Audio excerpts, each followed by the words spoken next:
करने वाले हैं वर्ण विचार की। वर्ण विचार आज हिंदी की जो हमारी क्लास होगी, आपके सामने मैं जो हिंदी की क्लास लाया हूँ, वो मैं 3 से 4 क्लासों में पूरा वर्ण विचार इस प्रकार से विस्तृत रूप में बहुत ही एग्जाम के अनुसार इतने अच्छे से आपके लिए नोट्स के थ्रू मैं इतने अच्छे से समझाऊंगा कि आप इसके बाद कहीं से भी आप लोगों को हिंदी पढ़ने की कहीं से जरूरत नहीं पड़ेगी। ठीक है, तो आज मैं आपको जिस प्रकार से बताता हूँ उस प्रकार से आप अपने आप नोट्स बनाइए और मेरे साथ बने रहिए। मैं इस प्रकार से आपको हिंदी पढ़ाऊंगा कि आपने कहीं से भी कंठस्थ नहीं की होगी या कहीं से नहीं पढ़ी होगी। ठीक है, मैं बात करता हूं अक्षर की। किसकी बात करता हूं? मैं बात करता हूं अक्षर की। ठीक है, किसकी बात करता हूं?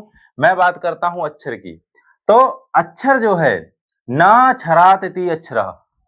ठीक है, ना छरात इति अक्षरः, यानी जिसका क्षरण ना हो। क्या हो? अर्थात जिसका क्षरण ना हो, जो हमेशा शाश्वत रहे। क्या रहे?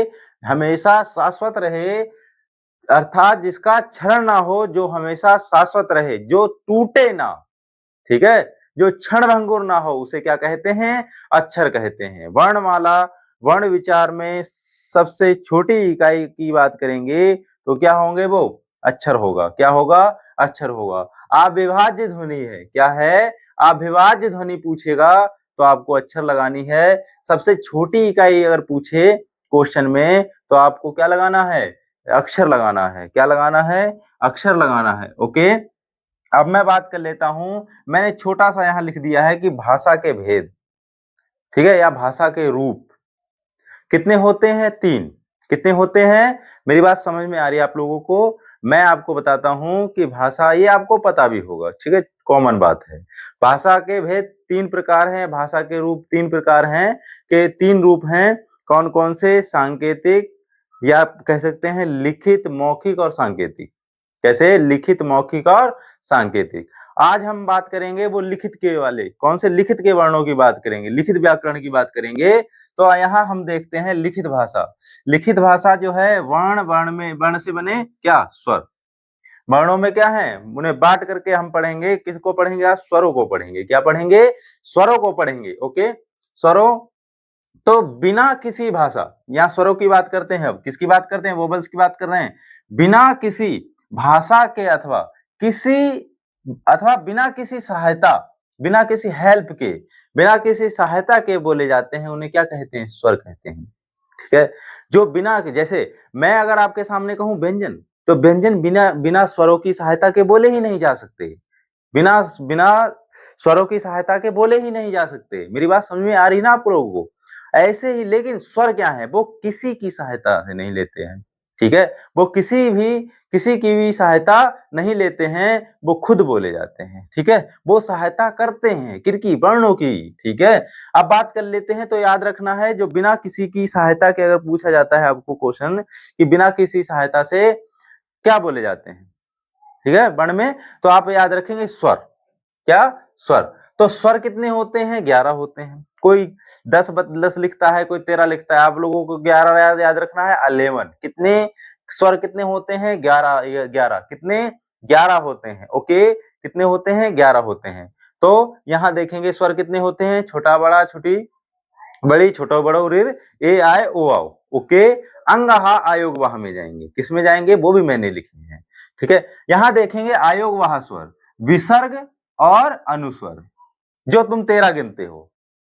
ओके, अगर आपसे पूछा जाएगा कि शुद्ध स्वर कौन से हैं, तो आपको लगाना है 11। कितनी लगानी है? 11। 13 लगाने वाला हमेशा गलत होता है, 10 लगाने वाला हमेशा गलत होता है। ठीक है, क्यों? वो आगत को गिन लेता है। ओके, अब बात कर लेते हैं यहाँ पर किसकी? ग्रहित स्वर की। ग्रहित मतलब ग्रहण किया गया है। ग्रहित स्वर की बात करें तो ग्रहित स्वर होगा औ। ओके, जो डॉक्टर, मास्टर, ठीक है, तो अंग्रेजी भाषा से लिया गया है। किससे लिया गया है? आगत स्वर कौन सा है? औ। ठीक है, अंग्रेजी भाषा से लिया गया है। आपको आयोग वाह के बारे में पता चल गया।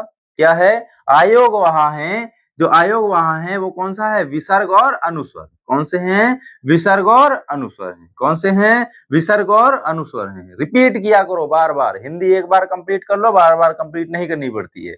सिलेबस हिंदी का ऐसा है, एक बार फिक्स है, ठीक है। एक बार अच्छे से पढ़ लिया, हम क्योंकि हिंदुस्तानी हैं, हिंदी हमें आनी चाहिए बहुत अच्छी से, शुद्ध हिंदी आनी चाहिए, ठीक है। एक बार बहुत अच्छे से कंठस्थ कर लिया, बार बार पढ़ने की जरूरत नहीं है। ओके, हम बात कर लेते हैं किसके? उच्चारण के स्थान पर। उच्चारण के समयानुसार, उच्चारण के समयानुसार स्वर दो प्रकार के होते हैं। कितने प्रकार के होते हैं? उच्चारण के समयानुसार स्वर दो प्रकार के होते हैं। कौन कौन से? एक हास स्वर और एक दीर्घ स्वर, ठीक है। और एक होता है प्लतु स्वर, वो बाद में नीचे बताता हूं, ठीक है। कौन सा? उच्चारण के समयानुसार स्वर दो प्रकार के होते हैं। कौन कौन से? हास स्वर, क्या? हास स्वर या लघु स्वर। स्वरों के उच्चारण में सबसे कम समय लगे तो समझ लेना, अगर ऐसे पूछता है सबसे कम समय में उच्चारित स्वर कौन से हैं? लघु स्वर हैं। कौन से हैं? लघु स्वर हैं। कौन कौन से होंगे? छोटा आ, छोटा आ, छोटी ई, छोटू ऊ और ऋ। ओके, कौन सा? हास स्वर में आपको याद रखना है छोटा आ, छोटी ई, छोटू ऊ और ऋ। ओके, चार होते हैं हास स्वर। कितने होते हैं? चार होते हैं, ठीक है। छोटा आ, छोटी ई, छोटू ऊ और ऋ, चार। ओके, अब इसके बाद मैं बात कर लेता हूं किसकी? दीर्घ स्वर की। किसकी? दीर्घ स्वर की बात कर लेता हूं। तो दीर्घ स्वर की बात करें तो यहां देखेंगे हम दीर्घ स्वर में जिनके उच्चारण में हास स्वरों से दुगुना समय लगे। कितना समय लगे? दुगना समय लगे, उसे क्या कहेंगे? दीर्घ स्वर कहेंगे। क्या कहेंगे? दीर्घ स्वर कहेंगे। तो हम देखते हैं कि बड़ा आ, इसके बाद जो बचे वो दीर्घ स्वर होंगे, ठीक है। बड़ा आ, बड़ी ई, बड़ू ऊ, ए, ऐ, ओ, औ, सात। कितने हैं? दीर्घ स्वर की संख्या सात है। सात और चार 11 हुए ना? कितने हुए? 11। सात चार 11 हुए। अब बात कर लेता हूं प्लतु स्वर की। प्लतु स्वर जिनके उच्चारण में हास स्वर से तिगुना समय लगे वो प्लतु स्वर होंगे। जैसे राम, ओम, ठीक है, समझ में आई? जैसे रामा, जैसे ओम, तो समय लग रहा है, तिगुना समय लग रहा है। किससे? हास स्वर से। किसमें? प्लतु स्वर में। ओके, तो वो प्लतु स्वर होंगे। कौन से? ये हैं राम, ओम, राम, ठीक है। बात समझ में आई? कंठस्थ कर लेना है, वो होंगे प्लतु स्वर। कौन से स्वर होंगे? प्लतु स्वर होंगे, ठीक है। अब मैं बात कर लेता हूं स्वरों के उच्चारण का स्थान। स्वरों के उच्चारण के स्थान, ठीक है। स्वरों के उच्चारण का स्थान, ठीक है। अब स्वर जो हैं कहां कहां से उच्चारित किए जाते हैं? मूर्धा से किए जाते हैं, तालु से किए जाते हैं, कंठ से किए जाते हैं, ओष्ठ से किए जाते हैं, ठीक है। दंत से किए जाते हैं, या दंतोष्ठ से किए जाते हैं, कंठोष्ठ से किए जाते हैं, कंठोष्ठ से किए जाते हैं। ये यहां पर मैं जानकारी देता हूं, ठीक है। अब आ से समझ में आई? यहाँ देखें आ और बड़ा, सॉरी, छोटा आ और बड़ा, ठीक है। ये कंठ से, छोटा आ, बड़ा आ, छोटा आ, बड़ा आ, कंठ से। अब देखें छोटी ई, बड़ी ई, ठीक है। कहां पर जिह्वा जा रही है? छोटी ई, बड़ी ई, छोटी ई, बड़ी ई, तो कहा? तालु। देखें, ये है तालु, ठीक है। दांत के किनारे वाला भाग मूर्धा होता है और जो उठा हुआ भाग है वो कौन सा होगा? तालु, ठीक है। बात समझ में आई? ठीक है, तालु। तो छोटी ई, बड़ी ई, ठीक है, पीछे जिह्वा जा रही है तो क्या होगी? छोटी ई, बड़ी ई। छोटी सी चीज है, एक बार कंठस्थ कर लीजिए मेरे साथ, आप लोगों को कंठस्थ करनी ही पड़ेगी, ठीक है। छोटी ई, बड़ी ई, तालु। छोटू ऊ, बड़ू ऊ, देखो छोटू ऊ, बड़ू ऊ, होठ, देखो छोटू ऊ, बड़ू ऊ, छोटू ऊ, बड़ू ऊ, होठ लग रहे हैं तो ओष्ठ होंगे। क्या होंगे? ये स्वर ओष्ठ होंगे। छोटू ऊ, बड़ू ऊ, देखिए मेरे होठ लड़ रहे हैं। क्या? छोटू ऊ, बड़ू ऊ, मेरे होठ लड़ रहे हैं तो ओष्ठ स्वर हुए। कौन से हुए? छोटू ऊ, बड़ू ऊ, कौन से स्वर हुए? ओष्ठ स्वर हुए। और ऋ की बात करें, देखो ऋ डायरेक्ट जिह्वा दांतों के पीछे वाले भाग पर लग रही है। ऋ कहाँ लग रही है? रिर, देखो रिर कहाँ लग रही है? दांतों के जस्ट पीछे वाले भाग पर, मूर्धा पर लग रही है। जो उठा हुआ भाग है वो कहाँ लग रही है? जिह्वा हमारी मूर्धा पर लग रही है। कहाँ लग रही है? मूर्धा पर लग रही है, तो रिर हमारा होगा मूर्धा। क्या होगा? मूर्धा। अब ए आय, ए ऐ, ए ऐ, देखो जिह्वा ए ऐ, ए ऐ, तो यहां देखेंगे जिह्वा उठ करके उठे हुए भाग पर जा रही है, उठे हुए भाग पर जा रही है और हमारे कंठ से आवाज आ रही है। कहां से आवाज आ रही है? कंठ से आवाज आ रही है। बोलो ए ऐ, ए ऐ यानी कंठ तालु। क्या? यानी कि कंठ तालु। यहां देखेंगे ए ऐ कंठ तालु। यहां देखेंगे ओ औ, ओ औ, ओ औ, ठीक है। ये देखो साइड से लग रहा है, तो क्या होगा? ओ औ कंठोष्ठ। क्या होगा? कंठ ओष्ठ। क्या होगा? कंठ ओष्ठ। ओ औ कंठोष्ठ। और ए ऐ कंठ तालु, ए ऐ कंठ तालु, ओ औ कंठोष्ठ। इनको मैं आपको व्यंजन के साथ याद करा दूंगा, बहुत अच्छे तरीके से याद करा दूंगा। इसकी ट्रिक है मेरे पास, ओके।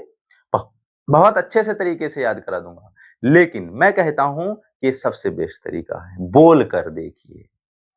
कहीं कुछ याद करने की जरूरत नहीं है। अपने तुरंत एग्जाम दे रहे हैं, 10 सेकंड के अंदर बोल कर देखिए।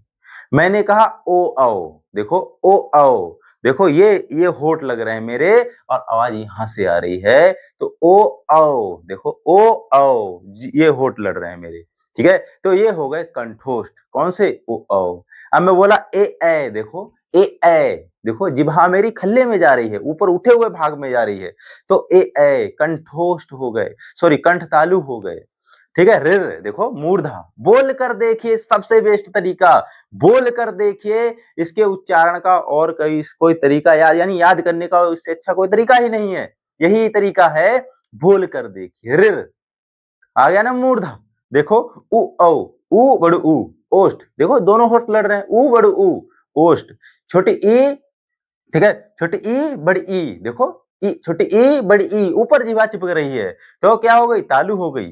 अब यहां देखें छोटा आ बड़ा आ, ये तो कंठ हो गया, ठीक है। यही सबसे अच्छा तरीका है इन स्वरों को और इन वर्ण विचार, इस पूरी व्याकरण को याद करने का तरीका। पूरी व्याकरण नहीं कहेंगे क्योंकि ये उच्चारण के स्थान पर है वर्ण, तो इसको ही हम अच्छे तरीके से देखेंगे क्योंकि ये इतने ही मुख और इसके आधार पर ये बना हुआ है, ठीक है। तो यहाँ देख लेंगे, मैंने बनाया भी है चित्र। क्या है? ये वाला भाग, दांतों के पीछे वाला भाग मूर्धा और उसके पीछे उठा हुआ भाग है तालु और ये है कंठ।